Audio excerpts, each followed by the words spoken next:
हर की अंडू पंडू ना बाहुबली 2025 में आंडू पांडू ना बाहुबली के पुटर पसले बानी। हर जिला हर गांव में अपने शूटर पसले बानी। हर की झुकावल विरोधी खातिर सब बहने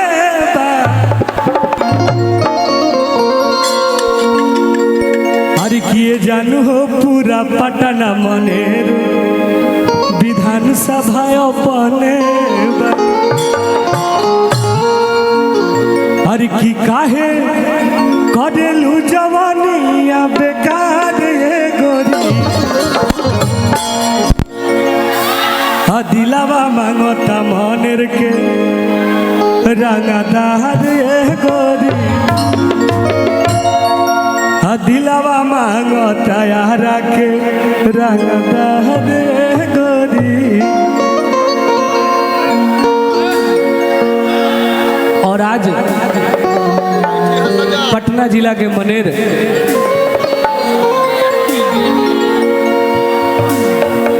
में तारा लोग के प्यार पावे खाते हम आइल बानी और मंच पे उपस्थित हमारे जितने भी सुपरस्टार कलाकार लोग हैं सबको तहे दिल से प्रणाम।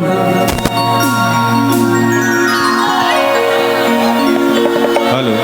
और हम चाहें कि डांसर में जे बात थोड़ा सा आ जाओ मंच पे।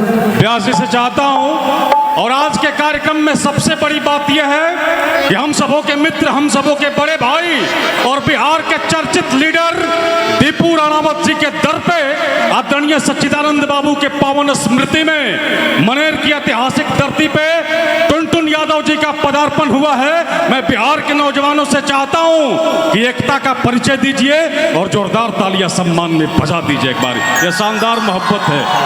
दीपू भैया के लिए कहना चाहता हूं कि बिहार की जनता के लिए जो सरकार से कर देता है बगावत, बिहार के उस नौजवान का नाम है दीपू राणावत। एक बार मोहब्बत में जोरदार तालियां दीजिए साहब के लिए। और ब्यास जी चाहता हूं कि हिट पे हिट, सुपर हिट, ये 2025 का दौर आपका है, इसलिए आइए। जैसे गांधी जी के नोट चले देश में, हमार नाम चलेला प्रदेश में। ओनली ऑन टुनटुन यादव। आ जाओ ना, थोड़ा सा आ जाओ। बाहर ऋषि बा धन हरे ऋषिया भैया धन ह गाना ऋषि ऋषि ऋषि बिना शीशी के टोपी खोल दी। ऋषि बिना शीशी के सुंदर ना लगा। टोपी खराब लगता।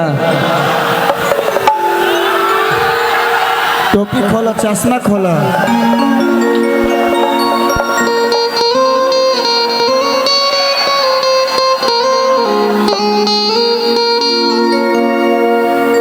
डांसर लोगों को भेज दीजिए थोड़ा सा। हेलो मनीषा जी, अपनी पूरी टीम को बुलाइए, थोड़ा सा मंच भर जाए।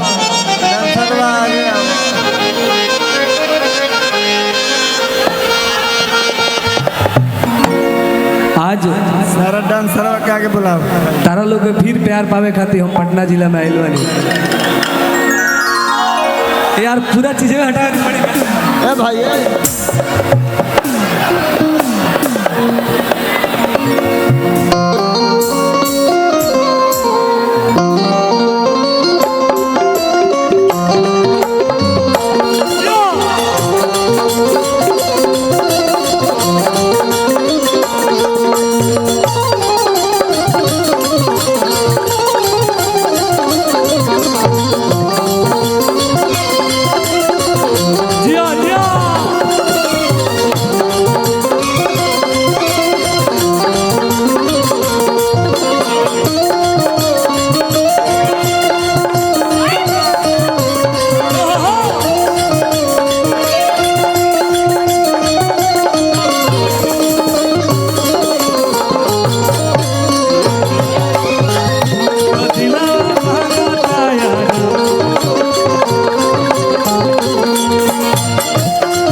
आरजेडी परिवार में हम आइल बने और आरजेडी के हमार कई गाना हिट बा। एगो भैया कहलान कि बालू वाला भी गाना गा के जाइ हो, लेकिन आप सब नौजवान भाई उपस्थित बानी और आज नौजवान के प्यार आशीर्वाद से ही हमें जगह तक आइल बनी। 2021 में एगो भक्ति गाना गेले रही, आर्मी लभर हम जनुआ करे अर्जी हो, देह पे चढ़ा द देवी मैया वर्दी हो। थोड़ा सा मुखड़ा गाई, ओकर बाद सब होई। हर की नौकरी लगी तहरा ऑर्डर पर, अब भेज द देवी माई बॉर्डर पर। अरे तो हमार सपना साकार माई कर दी हो। वाह शत्रुघ्न भैया वाह। अरे कि हमार सपना साकार माई कर दी हो। अरे तो यारो मिल भर हम जनुआ करे अर्जी हो। आरो मिल भर हम जनुआ करे अर्जी हो। देह पे चढ़ा दो देवी मैया वर्दी हो।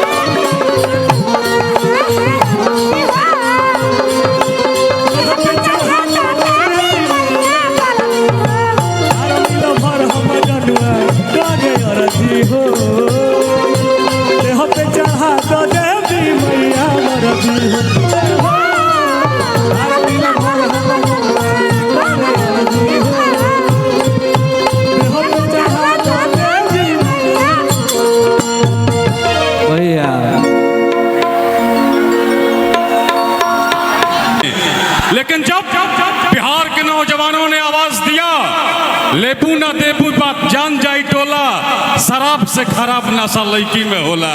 टुनटुन यादव जी के प्यार दी आम चाप कि हिंदुस्तान का एक ऐसा बेटा जिसने 2025 में सारे रिकॉर्ड को ध्वस्त कर दिया, आपके आशीर्वाद से, बिहार के नौजवानों के आशीर्वाद से। इसलिए मैं तमाम भाइयों से चाहता हूं कि एक जोरदार तालियां बजाकर आप मोहब्बत दीजिए और व्यास जी से अनुमोदन करता हूं कि नौजवानों का दिल मत तोड़िए, क्योंकि जंग और प्यार में सब कुछ जायज है, इसमें कोई ऐप नहीं होता। थका हुआ सिपाही कभी मुस्तैद नहीं होता। टुनटुन यादव तो नाम है समंदर के खौफ का, जो किसी दायरे में कैद नहीं होता। हमारे छोटे छोटे भाई एक बार जोरदार तालियों का प्यार दे देंगे और व्यास जी चाहता हूं कि छा जाइए। पालन कर रहे शाम से वर्तमान भोजपुरी जगत के लाजवाब एंकर मुकेश राय जी को धन्यवाद देता हूं। लेकिन ये मनेर की धरती है साहब, जिगर राखे शेर के मर्द मनेर के। हिंदुस्तान में एक सिख नगमे बजे, लेकिन जब टुनटुन यादव की बारी आई, जतना के तेले बाई यार तोर छूछी, उतना के रोजे सिगरेट हम फूकी। लेकिन आज के डेट में प्यास ऋषि जी ये बहुत पीछे की बात है।